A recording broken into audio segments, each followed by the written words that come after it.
नमस्कार। पाकिस्तान के defence minister हैं परवेज खटक। उन्होंने बेहद ही शर्मनाक स्टेटमेंट दिया सियालकोट वाले इंसिडेंट पे, जहां पर एक श्रीलंकन को जिंदा जला दिया गया था। उसमें उन्होंने बोला बच्चे हैं, बड़े होते हैं, इस्लामी दीन है, जोश में आते हैं, जज्बे में काम कर जाते हैं। जज्बे में एक आदमी को जिंदा जला दिया गया। क्या आप उसे जस्टिफाई कर रहे हैं? इस क्राइम को, जो क्राइम हुआ है उसको जस्टिफाई करने की, अगर मिनिस्टर ऐसे क्राइम जस्टिफाई करेगा तो कैसे चलेगा? कंट्री किस रास्ते पे जाएगा और ये जवान किस रास्ते पे जाएंगे? ये सोचा नहीं है आपने बोलने से पहले? खैर, डिफेंस मिनिस्टर की औकात क्या होती है? पाकिस्तान में डिफेंस मिनिस्टर के पास कोई काम तो है नहीं। बाजवा, जनरल बाजवा सारा काम कर लेते हैं, ये तो अपना बैठे रहते हैं, सरकारी गाड़ी दी हुई है, घूमते रहिए आराम से। लेकिन ऐसा स्टेटमेंट देने से पहले सोचना चाहिए था कि कितनी विभत्स हत्या थी, कितनी गंदी हत्या थी। जिंदा जला देना, आपकी सड़कों पे लोगों को जिंदा जलाया जा रहा है ईश निंदा के नाम पे, ब्लास्फेमी के नाम पे, और उसके बाद आप इसे बोल रहे हैं बच्चे हैं। ये स्टेटमेंट, खैर आपकी गवर्नमेंट बोलते हैं, हम भी देख लेते हैं, इंटरनेशनल कम्युनिटी को, यूएन को लिख के दे दे कि बच्चों से गलती हो गई, मान लेते हैं। क्या स्टेटमेंट देता है पाकिस्तान और पाकिस्तान के पॉलिटिशियंस, शेमफुल। उन्होंने, उनसे एक रिपोर्टर ने पूछा कि सर 9 पुलिस वाले मरे और श्रीलंकन को मार दिया गया, और फिर आप कह रहे हैं जज्बा। तो बोले हाँ होता है। क्या स्कूल कॉलेज में थे तब जज्बा नहीं था आपके अंदर? हम भी थे, हम भी पागल हुआ करते थे उस जमाने में। नौजवानी के दिन ऐसे ही होते हैं। ये बात आपको समझानी चाहिए लोगों को कि इस गंदे काम को, क्राइम को जज्बा आप बोलें। रिपोर्टर घर घर जाके घंटी बजा के समझाए कि भाई नहीं ये गलती हो गई।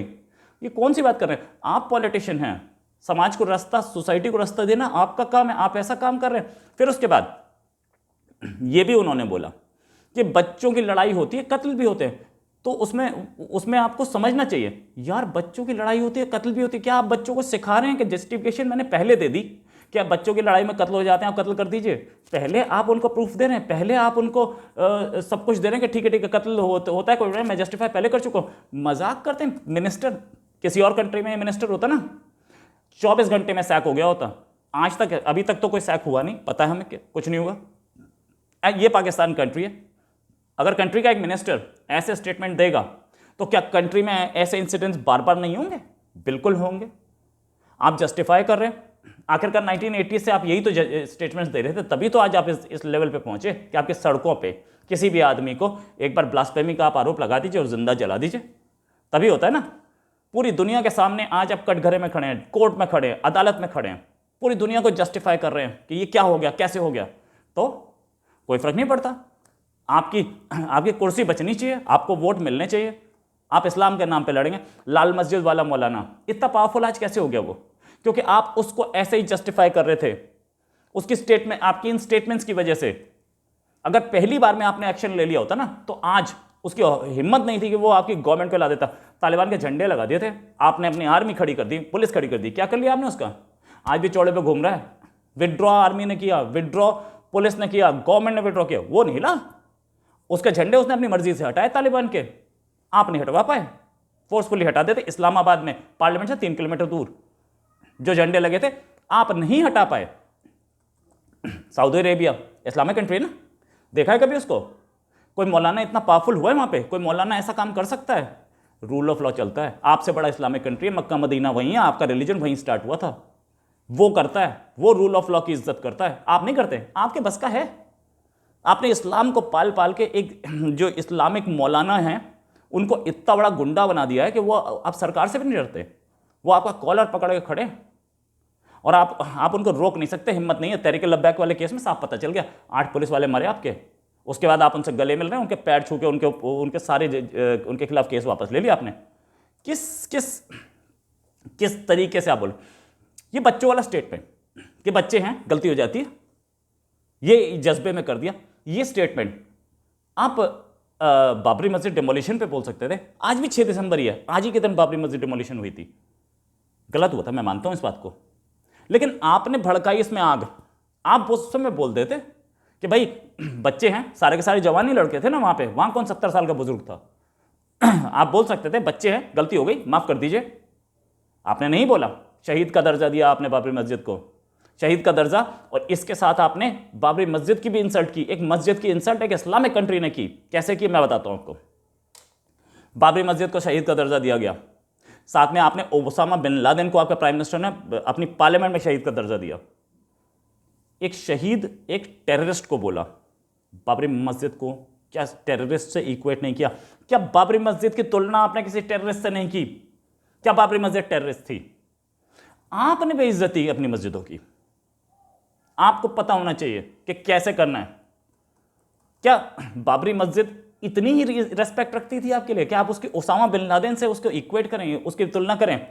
क्या चलिए, तहरीक तालिबान पाकिस्तान टीटीपी, उसमें कौन 70 साल का बुढ़ा लड़ रहा है? उसमें भी सारे जवान लड़के लड़ रहे हैं। तो आपको बोलना चाहिए था कि वो भी बच्चे हैं, गलती हो जाती है, वो भी जज्बे में ही काम कर रहे हैं, वो भी जज्बे में ही काम कर रहे हैं। बोलते हैं कि जज्बे हैं, कत्ल हो जाते हैं, माफ कर दिया हमने उनको, आ जाओ वापस, रहो अपने अपने घर पे, किसी पे केस नहीं चलेगा। नहीं बोला आपने। क्यों? आप खुद वहां फंस रहे हैं ना, वहां खुद फंस रहे हैं। वहां पे आपके कॉलर तक, गर्दन तक हाथ पहुंचाइए। यहां पे भी, यहां पे आपको वोट चाहिए। गर्दन तो आपकी भी पकड़ी हुई है अब इंटरनेशनल कम्युनिटी ने। श्रीलंका कितना स्ट्रांग रिएक्शन दिया, आपके इंपोर्ट्स कैंसिल कर रहा है, और पूरी दुनिया पैनी नजर बनाए रखी है। पनिशमेंट बहुत तगड़ी मिलेगी आपको उसको। ऐसे बोल बोल के आप पॉपुलैरिटी ले रहे हैं। वोट बैंक पर नजर है आपकी। वोट बैंक के लिए आप कुछ भी कर सकते हैं। पाकिस्तान तो मतलब डेमोक्रेसी से ज्यादा अच्छा चलता है जब मिलिट्री डिक्टेटरशिप होती है। कम से कम वोट बैंक पे तो कोई नजर नहीं रखता। ये इस्लाम को दानव दैत्य बनाने का काम तो कोई नहीं करता, सिर्फ पाकिस्तान कर रहा है काम। और किसी कंट्री में आपको ऐसे इस्लामिक हार्डलाइनिज्म और ऐसी चीज नहीं मिलेगी कि इस्लाम के नाम पे जिंदा जला दिया गया, किसी में नहीं मिलेगी। सऊदी अरेबिया, यूएई, हर जगह मुस्लिम्स हैं। यूएई तो इतना वो है, वहां मंदिर बन रहे हैं। खैर, इसके बाद बताते हैं आपको मैं, आपके प्राइम मिनिस्टर सिर्फ वोट बैंक के लिए टीएलपी पे नजर रखे हुए हैं। और आपकी पार्टी टीएलपी, जिसने 8 पुलिस वाले मारे, आप ही की, वो भी मुसलमान ही थे, हिंदू नहीं थे। इसलिए आप किसी को जिंदा जलवा सकते हैं। आप जिंदा जल गए, कोई नहीं, बच्चे, क्योंकि इसमें टीएलपी का नाम आता दिख रहा है ना, इसलिए। और आपको टीएलपी के वोट बैंक से लेना है, आपको टीएलपी के साथ चाहिए। एक और इंसिडेंट बताता हूं आपको। फ्रांस में कार्टून बना, आपने स्ट्रॉन्ग रिएक्शन दिया, फ्रांस का एम्बेसडर बाहर निकाल देंगे, ये बोला आपने। क्यों बोला? आप बोल सकते थे वो बच्चे हैं, गलती हो गई। आपके जैसे ही बोलते कि बच्चे हैं, गलती हो गई, माफ कर दें, आपका पूरा ड्रामा खत्म हो जाता। जो पिछले साल पूरा, जो इसी साल पूरा आपने ड्रामा झेला है। टीएलपी ने प्रोटेस्ट किया, 8 पुलिस वाले मारे गए, आज वो जिंदा होते। और आपके जो जितने लोग वो लाहौर की सड़कों पे मारे गए, सारे जिंदा होते आज। एक बार बोल तो देते। नहीं, वहां वोट मिल रहे थे, वहां पैसा आ रहा था, वहां आपकी कुर्सी बच रही थी, इसलिए आपने नहीं बोला। आपका पूरे साल जो आपने ड्रामा झेला वो सब नहीं होता, बड़ा शांति से कटता। नहीं बोला। क्यों? क्योंकि आप इस्लामिक वर्ल्ड के नेता बनना चाह रहे थे। आपके प्राइम मिनिस्टर अपनी कुर्सी बचा रहे थे कि कल मुझे वोट मिलेगी, मैं जीतूंगा, प्राइम मिनिस्टर रहूंगा, और उसके बाद इस्लामिक वर्ल्ड के से मैं सिंपैथी ले लेता हूं। मैं इस ईरान में भी लोग मेरी फोटो अपने पर्स में रख के घूमे, और इराक में भी रखे, और सीरिया में भी रखे, मोरक्को में रखे, और लीबिया में भी रखे। आप ये चाह रहे थे, लीडर बनना चाह रहे थे आप इस्लामिक वर्ल्ड का। उसके चक्कर में आपने अपने कंट्री में आग लगा दी। सड़कों पे होता रहा। अच्छा, एक और, मौलाना साहब, सड़कों पे जो नाटक हो रहा था ना, उस सब से आप बचते। एक और मौलाना साहब पे बात करते हैं। इनका नाम है इंजीनियर मोहम्मद अली मिर्जा। ये एक मौलाना है।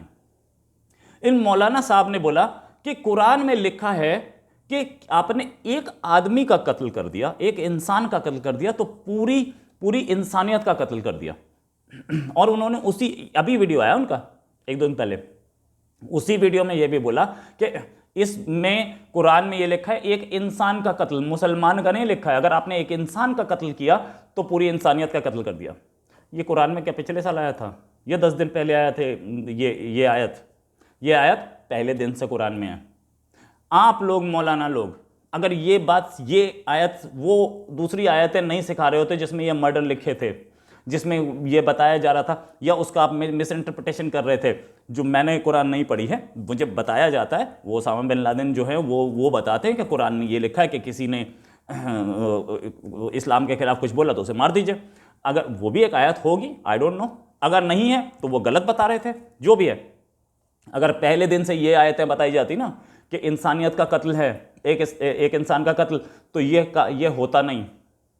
वो आदमी आज जिंदा होता श्रीलंकन, और आपके लाखों लोग जिंदा होते जो आपने कहीं चेचनिया में या कश्मीर में भेज करके 50-50 हज़ार 1-1 लाख भेज करके मरवाए।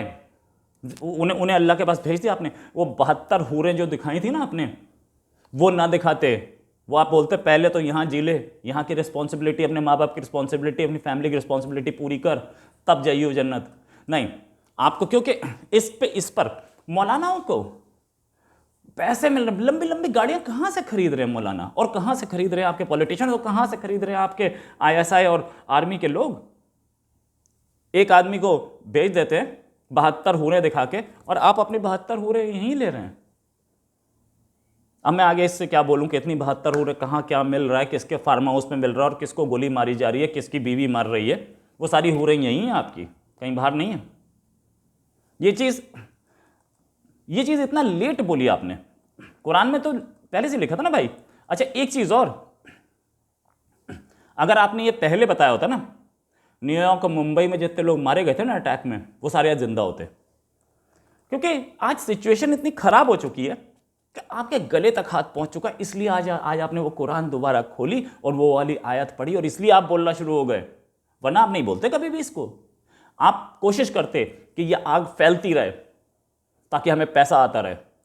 पैसे के लिए आप इंसानियत का कत्ल करवा रहे हैं। आप इंसान को खिलौना बना दिया है, पाकिस्तान ने अपने गरीबों को खिलौना बना दिया है, और वो खिलौना बना के आप उनके खून पे अपने अपने फार्म हाउसेस बना रहे हैं। Pakistani politicians, Pakistani army, Pakistani ISI।